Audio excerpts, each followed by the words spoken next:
So, ngayon guys, may natira akong adobo yan. Actually, kagabi yan.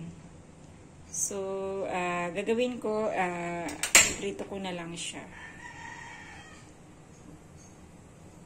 Yan lang ang kagandahan pag may adobo ka. Pwede mo siyang iprito after pag nadalawa ka ng adobo. Ayan. Nagpainit lang tayo ng mantika. Ay, malakas at apoy ko. So, ayan. Baka masunog.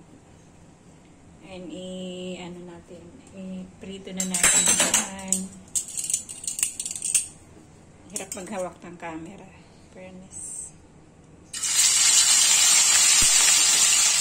Talisik lang to. Matalisik. Adobo kasi matalisik.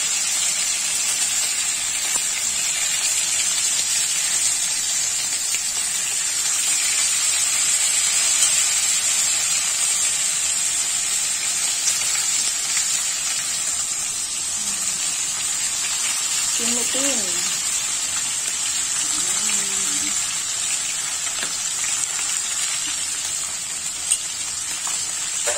Simutin lang natin yan.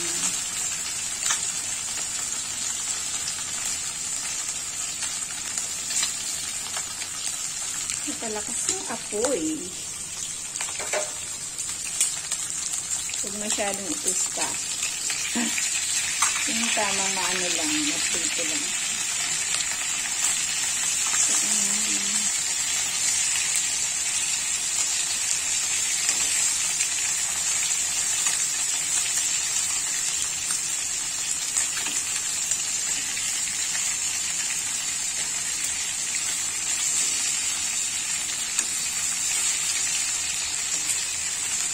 Actually guys, favorite din ng mga anak ko to pag halimbawa may natitira kaming adobo.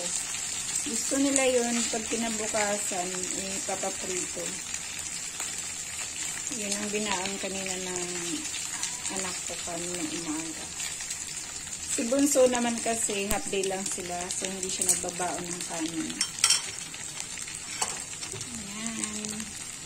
Malapit na rin yan maluto.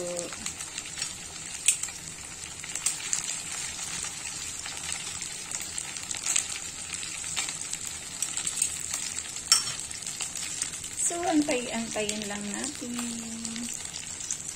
Maluto yan.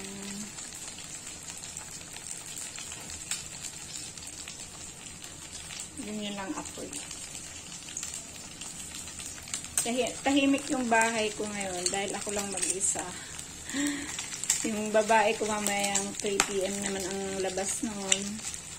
Susunduin ko na naman. Tapos, yung bunso ko, 6 PM ang labas naman.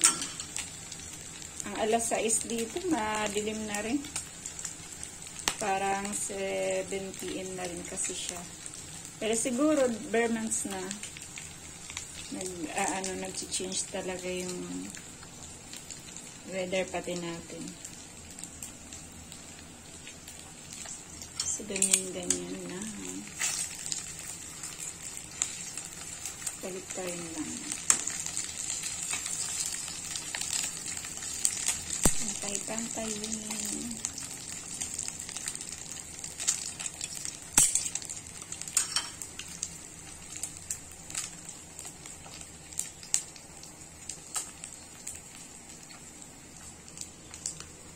Nag-prepare pala ako, lalagyanan natin ng dito yan.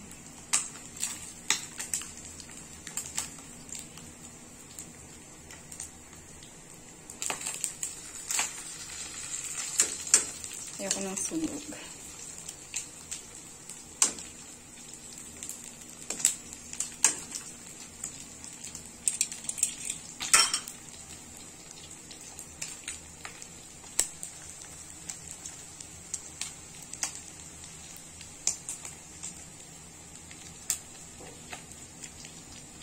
So, ayan. Pwede na natin yan patayin, guys. Baka masunog.